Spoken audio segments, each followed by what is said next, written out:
রাজকুমারের জয়, মহারাজের জয়। শমশের, এই লকেট তুমি কোথায় পেলে? এটা এটা তো ছোটবেলা থেকেই আমার গলায়, আর কোথায় গেল সেটা শুধু আমার ড্যাডি বলতে পারবেন। আর ড্যাড। হ্যালো এভরিবডি, কি ব্যাপার রঞ্জিত, তুমি আমাকে ফোন করে এখানে কেন ডেকেছো? ড্যাডি, এই লকেট দেখে এরা আমাকে রাজকুমার মনে করছে। হ্যাঁ ঠাকুর সাহেব, এই সেই লকেট যেটা ডাকাত লাখনের হাত থেকে বাঁচাবার জন্য আমি নিজে রাজকুমারের গলায় পরিয়েছিলাম। আজ আমার বলিদান সফল হয়ে গেল লাখন সিং। এই কাগজ? না রাজকুমার, এটাই অঞ্জনগড়ের গুপ্ত ধনের নকশা। ঝিল পর্যন্ত পৌঁছানোর পর আগের রাস্তা এতেই রয়েছে। আর ঝিল পর্যন্ত পৌঁছানোর রাস্তা? সেটা আমি জানি। ঝিল পর্যন্ত আপনাকে আমি নিয়ে যাব। ঠাকুর সাহেব, এই লকেট আপনার ছেলের গলায় কবে আর কি করে এলো বলতে পারেন? আপনি কিছু বলছেন না কেন ড্যাডি? আমি আমি কি আপনার ছেলে নই? ঠাকুর সাহেব, আপনি সত্যি সত্যি বলুন, বলে দিন যে আপনার ছেলে নয়, ইনি আমাদের রাজকুমার, রাজবংশের প্রদীপ। না ড্যাডি, না, আপনি বলুন এই সব মিথ্যে। ড্যাডি, আমি আপনারই ছেলে। আপনি কিছু বলছেন না কেন ঠাকুর সাহেব? আইজি সাহেব, সত্যি কথা হলো এই যে রঞ্জিত আমার নিজের ছেলে নয়। ড্যাডি, একে আমি জঙ্গলে কুড়িয়ে ড্যাডি, পেয়েছি। দেখলেন আইজি সাহেব, আমি বলেছিলাম না ইনি আমাদের রাজকুমার, আমাদের রাজকুমার। এ সত্যি সত্যি রাজবংশের প্রদীপ আইজি সাহেব। সেজন্যই যেদিন থেকে ও আমার ঘরে এসেছে সেদিন থেকে আমার ধন সম্পত্তি বেড়েই চলেছে। এমনকি বহুদিন পর আমাদের নিঃসন্তান সংসারে এক মা লক্ষ্য জন্ম নিয়েছে। আমার স্ত্রী মরার সময় আমার কাছে শপথ নিয়েছিল যে গোপন কথা যেন চিরকাল গোপনই থাকে। সেজন্য আমার মেয়ে আশাও জানে না যে রঞ্জিত ওর আসল ভাই নয়। কিন্তু ভাগ্যের কাছে কোনো শপথেরই মূল্য নেই। বাবু, আমি কথা দিচ্ছি আমার রাজকুমারের বিয়ে আপনার মেয়ে সীমার সঙ্গেই হবে। না না, এই বিয়ে আমি কিছুতেই করব না। আমি মনে প্রাণে শঙ্করকে মেনে নিয়েছি। এই জন্মে যদি ওকে না পাই তবে পরের জন্মেও ওর অপেক্ষা করব। আইজি সাহেব, বিয়ে টিয়ের ব্যাপারে আজকালকার ছেলে মেয়েদের ওপর আমরা জোর করতে পারি না, করা উচিত নয়। আসুন। মা, আমাকে ক্ষমা করে দিন আঙ্কেল, ক্ষমা করে দিন।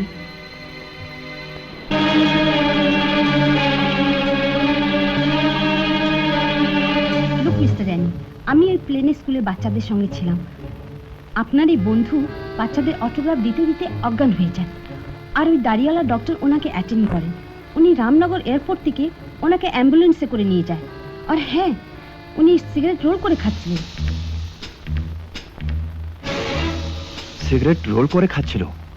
মানে নিজের হাতে বানিয়ে? ইয়েস, এর থেকে বেশি আমি কিছু জানি না। আমি লর্ডের কাছে প্রার্থনা করব যেন তোমাদের বন্ধুকে তোমরা তাড়াতাড়ি ফিরে পাও। Okay, God bless you my sons. Thank you sister.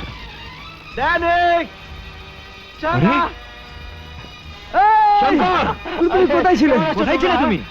ভালো আছি, তুমি কেমন আছো?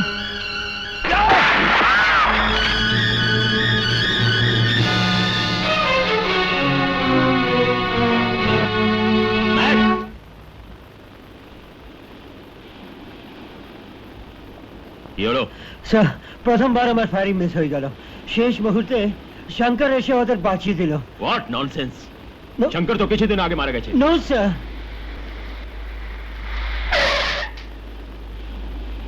বোধহয় ওরা আমাকে ফলো করতে করতে এখানে এসে গেছে।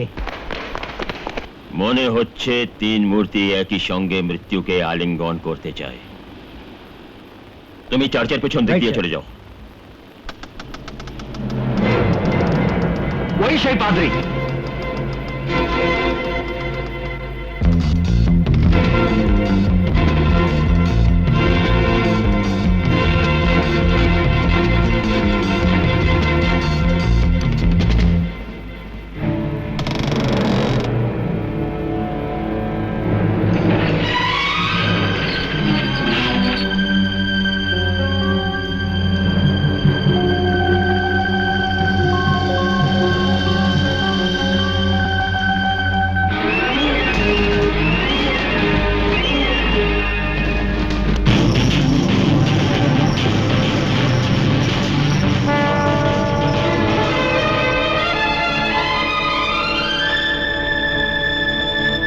Welcome my boys.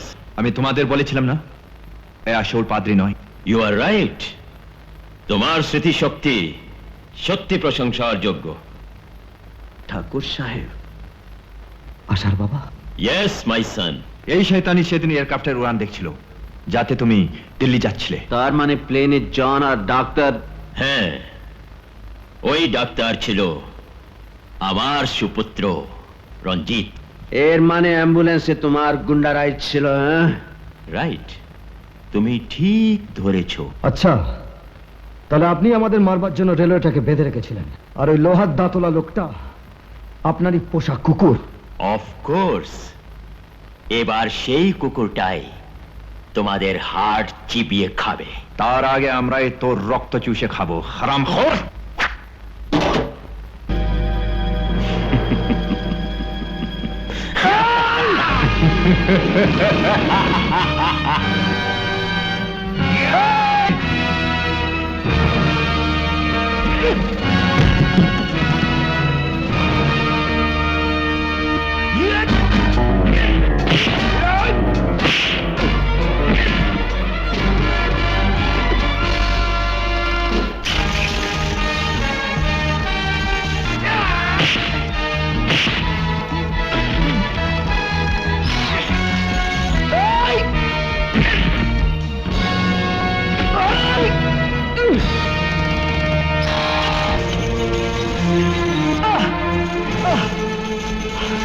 এখানে অপেক্ষা করে কোনো লাভ নেই, চলো পুলিশে খবর দিই। চলো। চলো সোনা, জিদ করো না। আমি সারা গ্রেভে খুঁজে দেখেছি, কিন্তু 3 জনের মধ্যে কাউকেই দেখতে পাচ্ছি না।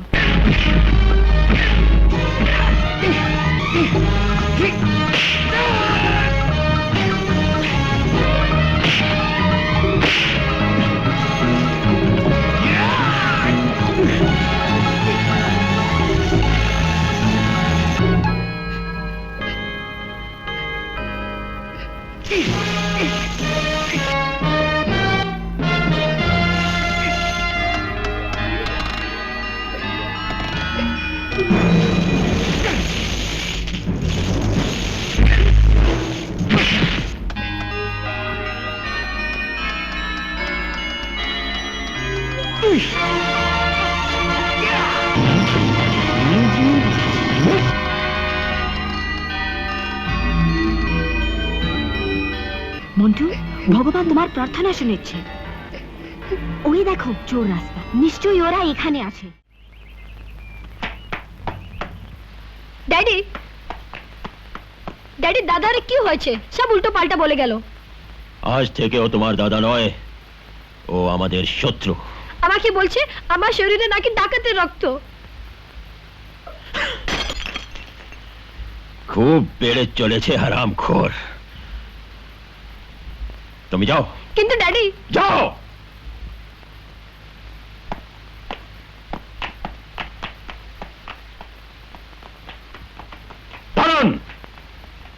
বলুন ঠাকুর সাহেব। আমার জিপ নিয়ে পাহাড়ের ওপারের বাংলোতে যাও। ববের কাছে? হ্যাঁ, ওকে বলো আজ্ঞে। এখনই। গুপ্তধনের নকশার নকল আমার কাছেও আছে। লাখন যেমন সাপ পালে, তেমনি তার বৃষ্টান্ত ভাঙতেও সে জানে। আশা, আশা, তুমি চিন্তাও করতে পারো না তোমার ড্যাডির আসল রূপটা কি। জানি, আজ পর্যন্ত আমার এই ধারণাই ছিল যে আমি একজন দেবতার মতো মানুষের মেয়ে, কিন্তু আজ নিজেকে ওর মেয়ে বলে ভাবতেও ঘৃণা হয়। আশা, এতে তোমার কোনো দোষ নেই। সীমা, আমি জানি না এদের প্রাণও কেন নিতে চেয়েছিল, কিন্তু ও একটা খুনি। মঙ্গল সিংহের হাত ওই কেটেছিল, আর অঞ্চনকারীর গুপ্তধনের জন্য মহারাজকে ওই খুন করেছে। অঞ্জনগড়ে মহারাজার খুনি, তার মানে আমার বাবার হত্যাকারী। হ্যাঁ, ওই সেই ডাকাত লাখন সিং। কিন্তু মঙ্গল সিং তো রঞ্জিতকে রাজকুমার ভেবে গুপ্তধনের খোঁজে বেরিয়ে পড়েছে। থাক জোচ্চর, মোদের নেশায় তোর আসল রূপ বেরিয়ে গেছে। বদমাশ, এই লকেট পরে তুই রাজকুমারের জায়গা নিতে চাস? ওই জায়গা তো আমি নিয়ে নিয়েছি। কখনো না। এক ডাকাতের ছেলেকে রাজার গুপ্তধন আমি কিছুতেই চোতে দেব না। মঙ্গল, আমার শরীরে রাজ রক্ত বইছে। আমি লখনের নয়, দিগম্বর সিংহের ছেলে। দিগম্বর সিং? হ্যাঁ, যার খুন তোর মহারাজ করেছিল। যেমন বিশ্বাসঘাতক বাপ, তেমন বিশ্বাসঘাতক ছেলে। সে ও কুকুরের মতো মরেছিল, তোকে ও কুকুরের মতো মার।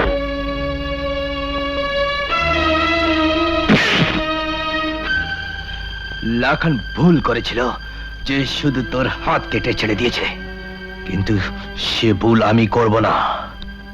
মঙ্গল, তোর শরীরের প্রতিটি অঙ্গে এত ক্ষত করব যে শত শত মুখ দিয়ে রক্ত বেরোবে, কিন্তু তোর প্রাণ বেরোবে না। একে নিয়ে যাও।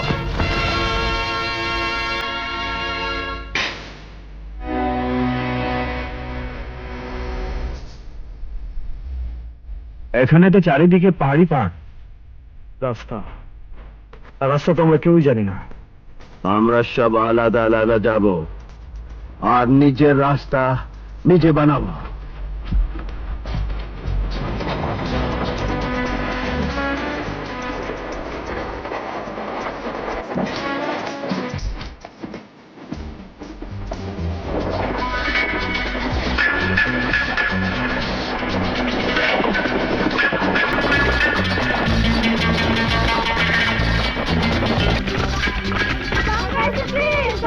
সাঙ্গা না? আরে সাঙ্গা! আরে বাবা, সেই যে তুই শহরে গেলি। মা বাবাকে ভুলে গেলি? কি বলছো মা? মা বাবাকে কেউ ভুলতে পারে? আসল ব্যাপারটা হলো, শহরে বন্ধুদের ঝামেলা আটকে পড়েছিল। আচ্ছা বাবা, এই এলাকায় কোনো শহরের লোক দেখেছো? হ্যাঁ, ওই ঝিলের কাছে অঞ্জনগড়ের রাজার তাঁবু লেগেছে।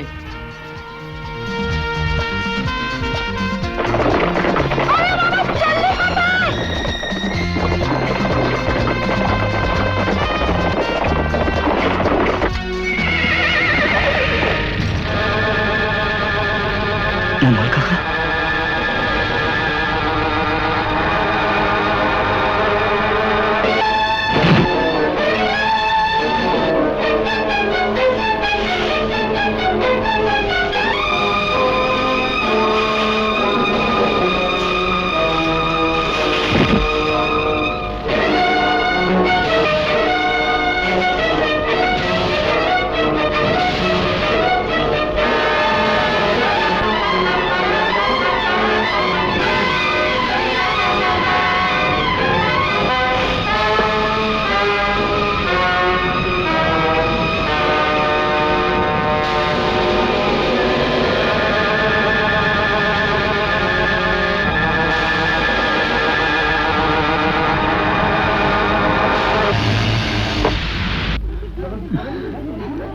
বাবা, এনার অবস্থা তো খারাপ দেখছি। এখনই ঠিক হয়ে যাবে, এখনই।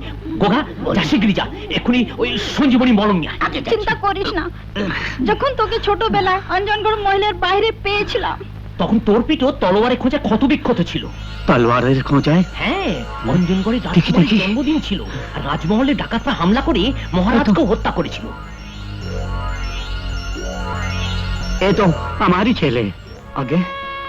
হ্যাঁ বাবা, ও ডাকাত লাখানি ছিল, যে তোকে তলোয়ারের ডগায় নাচিয়েছিল আর মহারাজের খুন করেছে। আমি তোর হতভাগ্য বাবা। বাবা, কাল এই ঝিল পেরিয়ে ওই পাহাড়ের পিছনে পৌঁছলেই কোটি কোটি টাকার ঐশ্বর্য আমার পায়ের তলায় হবে, আর গুপ্ত ধনের আমি হব একমাত্র মালিক। এই আজকে দিনে শুধু শুরু না হুজুর, অফশোরেরও ব্যবস্থা আছে। আচ্ছা,